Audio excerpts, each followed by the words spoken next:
Sir අපි ලෑස්ති. අතීත ආවර්ජනයේ කිල්ලා හිටපු ආදී පීවිසියට ආවේ නියෝගය අහන්න. එහෙමම බැල්කනි එකෙන් ආව කොල්ලා ෆෝන් එක අතට අරන් පඩිපෙළ බැහැගෙන ආවේ වෙනකොටත් අත පහුවෙලා විනාඩි ගණනාවක් ගත වෙලා නිසා. Good මෝනින් sir.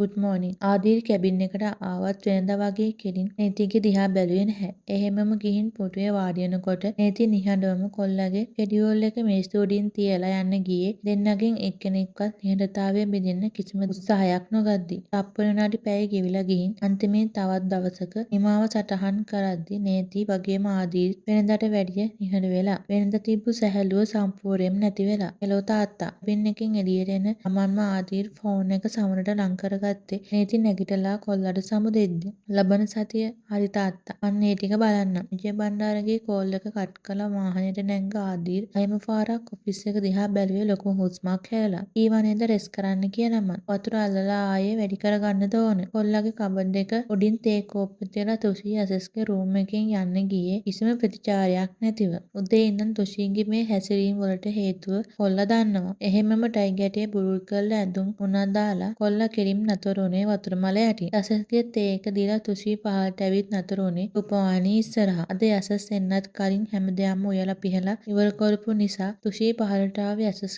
කියන දේ ගානකට නොගෙන. දැන් අඩුයිද? පහළට ඇවිත් කෙල්ල ළඟින් වාඩි වෙලා කොල්ල ඇහුවත් තුෂි යසස් ආපු දෙන නොහුණා වගේ රූපවාහිනි තිරය මතටම දැස් යොමු කරන් හිටියේ යසස් කෙල්ල දිහා වරක් බලලා රූපවාහිනියට අවධානය දෙන ගමන්. අපරාධේ මං දෙයක් අහන්න හිටියේ. ඊයේ රෑ ගැන. තුෂි කොල්ලව ගණන් ගත්තේ නැති තැන යසස් කීවේ අන්තිම ටික ඇදලා වගේ. ඊයේ රෑ වචන ටික ඇහෙනකොට කෙල්ලට ඉබේම යසස් දිහා බැලුණා. ඕනේ නෑ නේද?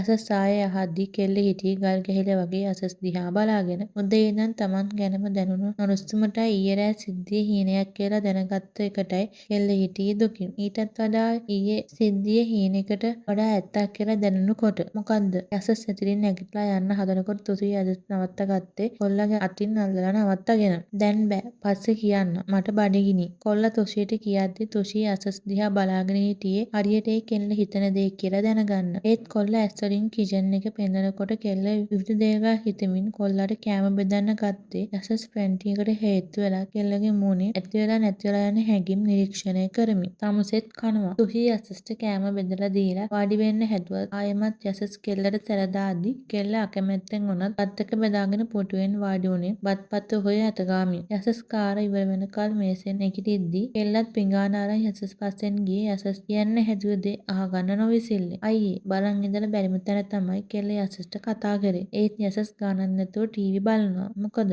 කොල්ල ඇහුවේ ඕනෑවට එපාවට. ඔයාට අහන්න තියෙනවා කිව්වේ මොකද්ද? තුෂි යසස් ළඟට ගිහින් ඇහුවත් කොල්ල ආයෙම ටීවී එක බලන්න ගත්තේ උදේ කෙල්ල කරා වගේම දැන් යසස් කෙල්ලව මඟ හැරලා. අන්තිමේ කොල්ල කතා නොකරන බව තේරිලා තුෂි රූම් එකට යන්න හැදුවත් ඊළඟ මොහොතේ යසස්ගේ දෑත්ත තුෂිගේ මැණික් කටුව ස්පර්ශ කරෙත් කෙල්ල හා සමාන වේගකින් කොල්ල තමන්ගේ ඔඩොක්කුවට වටා ගත්තෙත් එකටම. කෙල්ලගේ බඳ වටා දෑත් යවලා දෑංගිරි එකට බැඳගෙන කෙල්ලව ඒ ග්‍රහණයට ඉර කර ගන්නකොට කෙල්ල ගහ ගැහිලා වගේ බලන් හිටියේ යසස් දිහා. මොකද කොල්ලා මෙහෙම හැසිරෙන්නේ පළවෙනි වතාවට. ඊටත් යසස්ගේ මූණේ තියෙන හැඟීම්. ඇයි මේ යන්න දෙන්න මට. කෙල්ල යසස්ගේ දෑතක් මත දෑත්ත තියලා ඒ ග්‍රහණයෙන් නිදහස් වෙන්න හැදුවා යසස් කලේ එක් අතකින් කෙල්ලගේ බඳ ග්‍රහණය කරගෙන අනිත් අත කෙල්ලගේ කොපු කොළන් මත නැවැත්තුවේ ඒ නුපුරු ස්පර්ශය නිසාම තුෂි ගැස්සිලා යසස් දිහා බලාගෙන ඉද්දි. අයියේ මොකද? කෙල්ලට රැවුමක් පාගාලා යසස් කෙල්ලගේ කොපුපුල මත දෑංගිරි වලින් රටා මවන්න ගත්තේ කෙල්ලගේ ඇස් තමන්ගේ ඇස් වලින් අල්ලගෙන. උදේ ඉඳන් මට ගැස්සුවානේ. මන් මොන බලන්න අත තියන්න හදද්දි ඔළුව අනිත් පැත්තට හැරුවේ මට රිද්දන්නද? එපා කියද්දිත් ගෙදර හැම වැඩම කරේ මට රිද්දන්නද? නැත්තම් ඔයාට රිද්ද ගන්නද? කෙල්ලගේ ඇස් ටිකෙන් ටික තෙත් වෙද්දි යසස් කතා කරන්න ගත්තා. කියනවා ඇයි කතා නැත්තේ? නැත්තම් හිතුවද ඊයේ රෑ හීනයක් කියලා? ඒකද මේ ඕන්ඩි. යසස්ගේ මොවින් මේ වචන ටික පිටවනකොට තුෂි යසස්ගේ ගෙලවට දෑත් යවලා ඒ පපුවට වාරු උනේ හීනේ තව දුරටත් හීනයක් නෙමෙයි කියලා පසක් කරගෙන. දැන් නැත්තේ. අතාරිනවා මාව. කතා කරලා ඉවර නෑ මම. තුෂි නහයත් ඉරට ඇද ඇද යසස්ගේ මිඳුනේ යසස්ගේ මුණ පුරාම ඇස් ගෙනියපු ගමන්. ඊයේ රෑ මතකද? කොල්ල අහද්දි කෙල්ල හිස සෙලෙව්වේ ඔව් කියන්න. එහෙනම් මොන එකටද උදේ ඉඳන් බුම්මගෙන හිටියේ? මං හිතුවා කිසි දෙයක් මතක නැතුව ඇති කියලා. ඒකයි කිසි දෙයක් කතා කරේ නැත්තේ. කොල්ල කොල්ලගේ වචනයක් ගානේ කෙල්ලගේ කඳුළු අලුත් වුණ එකයි උනේ. අහනව නංගි. මං ඊයේ රෑ කියපු වචනයක් ගානෙම ඇත්ත. මෙච්චර කල් මං හිතන් හිටියේ එහෙම හිතන් හිටියේ මං විතරයි කියලා. ඒත් ඊයේ ඔයා එහෙම කියද්දි මට හිතාගන්න බැරි වුණා. අපි දෙන්නම මෙච්චර කල් හිතේ තියාගෙන විඳවලා. ඒ වෙලාවේ මාර සතුටක් දැනුනේ මට. ඒත් මේ හැම දෙයකටම කලින් නංගි තමුසේ දැනගන්න ඕනේ මං ඇයි මෙච්චර කල් මේ දේවල් නොකිව්වේ කියලා. තමුසේ මායි පොඩි කාලේ ඉඳන් යාළුවෝ. මොන්ටිසෝරි කාලේ ඉඳන් අයියේ ගගා මගේ පස්සෙන්. වැටුණු කෙල්ලට මං ආදරේ කරන්න ගත්තේ කොයි කාලෙද දන්නේ නෑ. හැබැයි මතක ඇති කාලෙක ඉඳන් හිතේ කෙල්ලෙක් හිටියානම් ඒ තමුසේ විතරයි. හැබැයි මගේ වයසත් එක්ක තමුසේ හෙන පොඩි. ඉතින් මං බලන් හිටියා මං කියන දේ තේරුම් ගන්න පුළුවන් වයසකට එනකම්. ඒත් ඒ කාලේ එන්න ඔන්න මෙන්න තියෙද්දි මං අනාථයෙක් වුණා. දස සීනක ටික සම්පූර්ණ කරන්න නොදී කෙල්ල තමන්ගේ දෑත කොල්ලගේ මුව මතින් තිබ්බේ ඒ දේ කියන්න එපා කියලා. ඒත් කෙල්ලගේ අත ඉවත් කරලා කොල්ලා ආයෙ කතාව පටන් ගත්තා. මං අනාථයෙක් වුණා. ඉතින් මං හීන දැක්කේ ලස්සන අනාගතයකට. ඒත් මගේ තත්ත්වය එක්ක ඔයාගේ පවුලේ මට ඔයාව දෙයිද කියලා හිතුවද? අනික ඔයා මං ගැන හිතන්නේ සහෝදරයෙක් හැටියට විතරයි නම්. ඉතින් ඒ හේතුව නිසා මං දුරේ ඉඳන් ඔයා දිහා බලන්න හිතාගත්තා. මට නොලැබුණත් ඔයාට ලස්සන ජීවිතයක් ලැබෙන්න ඕනි කියලා හිතුවා. ඒකයි මේ හැමදේම මං කරේ. ආදිගේ ප්‍රශ්න ඉවර වෙනකන්